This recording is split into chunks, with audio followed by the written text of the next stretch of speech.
एक 15 साल की कलयुगी बेटी जिसने अपने ही पिता पर बलात्कार का आरोप लगा दिया। इतना ही नहीं, भोपाल के लोगों को ये काम इतना घिनौना लगा कि पूरे शहर में कोई भी वकील इस केस को लड़ने के लिए तैयार नहीं हुआ। कमाल की बात ये कि वह शख्स बेकसूर होते हुए भी दुनिया की नज़र में आरोपी था। अगर थोड़ी बहुत कुछ कमी रहती तो भोपाल सेशन कोर्ट ने उम्र कैद की सजा सुनाकर पूरी कर दी। क्यों कोर्ट ने बिना गवाह और सबूत के एक शख्स को उम्र कैद की सजा सुनाई और कैसे 12 साल बीत जाने के बाद सच सबके सामने आया, आइए जानते हैं कहानी को सिलसिलेवार तरीके से। एक 15 साल की लड़की दोपहर 1 बजे भोपाल के छोला मंदिर थाने में जाती है और वहां जाकर वह एसएचओ को बताती है कि उसके पिता ने उसका 2 बार बलात्कार किया। उस लड़की के मुंह से ये बात सुनकर सभी पुलिस वालों के होश उड़ गए, क्योंकि अच्छे खासे घर से दिखने वाली यह लड़की अपने ही पिता पर बेहद संगीन आरोप लगा रही थी। 10 मार्च 2012 के दिन थाने में दी गई शिकायत के मुताबिक उसका नाम रिया है और उसके पिता राजेश ने उसका 2 बार बलात्कार किया है।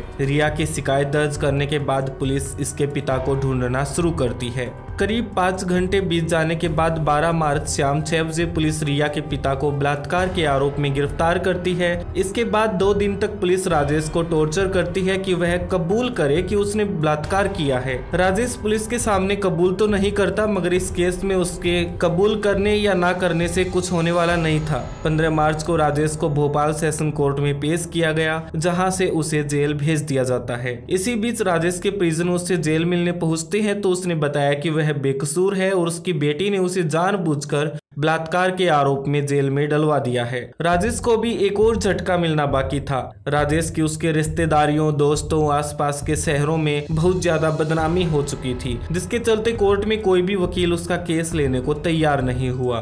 धीरे धीरे राजेश न्याय की उम्मीद छोड़ता गया। जाबाज और साहसी पुलिस ने चार्जशीट में लड़की की शिकायत के आधार पर बलात्कार साबित कर दिया। आमतौर पर कोर्ट में गवाहों और सबूतों के आधार पर फैसले होते हैं। ठीक इसी तरह राजेश की भी तारीखों का सिलसिला शुरू हुआ, मगर यहाँ राजेश के खिलाफ ना तो जज ने कोई गवाही ली और ना ही कोई सबूत। यहाँ तक कि फरियादी के सेक्शन 165 के बयान होते हैं, वो भी जज साहब ने लेने उचित नहीं समझे। यहाँ जज ने कानून का मजाक बनाते हुए 17 अप्रैल 2013 को राजेश को अपनी बेटी के बलात्कार के आरोप में सेक्शन 365 और सेक्शन 376 के अकॉर्डिंग उम्र कैद की सजा सुना डाली। ये वो दिन था जब राजेश हिम्मत हार गया था। उसका न्याय प्रक्रिया से भरोसा उठ चुका था। उसने इस उम्र कैद को स्वीकार कर लिया। वैसे भी अगर वह स्वीकार ना करता तो भी उसे उम्र कैद तो हो चुकी थी। जैसा कि हमने आपको बताया कि 2012 में राजेश को गिरफ्तार किया गया था और वर्ष 2013 में उम्र कैद की सजा सुना दी गई थी। समय बीतता गया।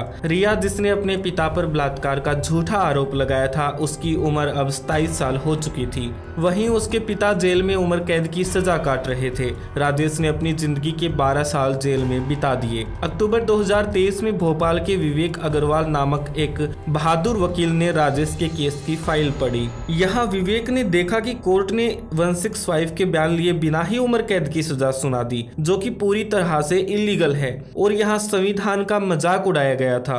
विवेक ने भोपाल सेशन कोर्ट के फैसले को मध्य प्रदेश हाई कोर्ट में चुनौती दी। विवेक ने हाई कोर्ट में दी याचिका में बताया कि इस केस में ना तो सेक्शन 165 के बयान हुए हैं और ना ही कोर्ट में कोई गवाही और सबूत दिखाए गए। इसके बावजूद भी राजेश को उम्र कैद की सजा सुना दी गई। हाई कोर्ट के जस्टिस सुजोय पाल ने केस की सभी फाइलों को पढ़ा तो उसने तुरंत राजेश के केस की जांच के आदेश दिए। जब पुलिस ने रिया से पूछताछ की, इस बार रिया के बयान बदल गए थे, जिससे पुलिस को शक हुआ कि रिया कहीं ना कहीं झूठ बोल रही है। इसके साथ पुलिस ने राजेश के आस पड़ोस में लोगों से पूछताछ की तो सभी लोगों का दावा था कि राजेश ऐसा नहीं कर सकता। 5 जनवरी 2024 को पुलिस ने रिया को पूछताछ के लिए बुलाया और उससे सख्ती से पूछताछ की। इस कड़ाई से की गई पूछताछ में रिया टूट चुकी थी। इसके बाद उसने जो बताया वह सुनकर पुलिस वालों के भी पैरों तले जमीन निकल गई। इस कलयुगी बेटी ने तमाम अच्छी बेटियों का नाम भी बदनाम कर दिया और एक बाप बेटी के रिश्ते को समाज में तार तार करके रख दिया। इसने बताया कि फरवरी 2012 में यह एक नितिन नाम के लड़के से प्यार करती थी। उस वक्त इसकी उम्र महज 15 साल थी, लेकिन एक दिन जब वह लड़के के साथ थी तो इसके पिता राजेश ने दोनों को आपत्तिजनक हालत में देख लिया था, जिसके बाद रिया की पिटाई की गई और उसे नितिन से दूर रहने की नसीहत दी गई। रिया नहीं चाहती थी कि उसके और नितिन के बीच में कोई आए।